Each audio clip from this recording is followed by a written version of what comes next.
নারী অনূর্ধ্ব ১৯ টি-20 বিশ্বকাপ। মালয়েশিয়ায় আইসিসি নারী অনূর্ধ্ব ১৯ টি-20 বিশ্বকাপের সুপার সিক্সে বাংলাদেশের দুই প্রতিপক্ষ ভারত ও ওয়েস্ট ইন্ডিজ।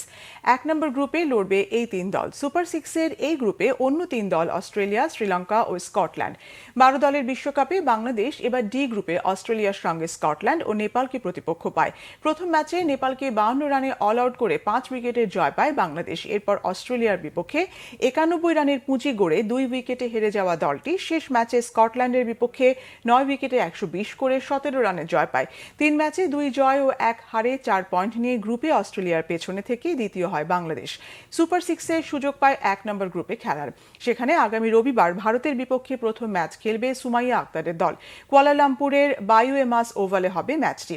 ভারত এই গ্রুপে ৩ ম্যাচের সব কয়টি জিতে শীর্ষস্থান পায়। এই গ্রুপে ২ হার ও ১ জয়ে ভারত ও শ্রীলঙ্কার পেছনে থেকে তৃতীয় স্থান পাওয়া ওয়েস্ট ইন্ডিজকে সুপার সিক্সে দ্বিতীয় প্রতিপক্ষ পেয়েছে বাংলাদেশ। মঙ্গলবার হবে এই ম্যাচটি। ২ নম্বর গ্রুপে আছে দক্ষিণ আফ্রিকা, ইংল্যান্ড, যুক্তরাষ্ট্র, নাইজেরিয়া, আয়ারল্যান্ড ও নিউজিল্যান্ড।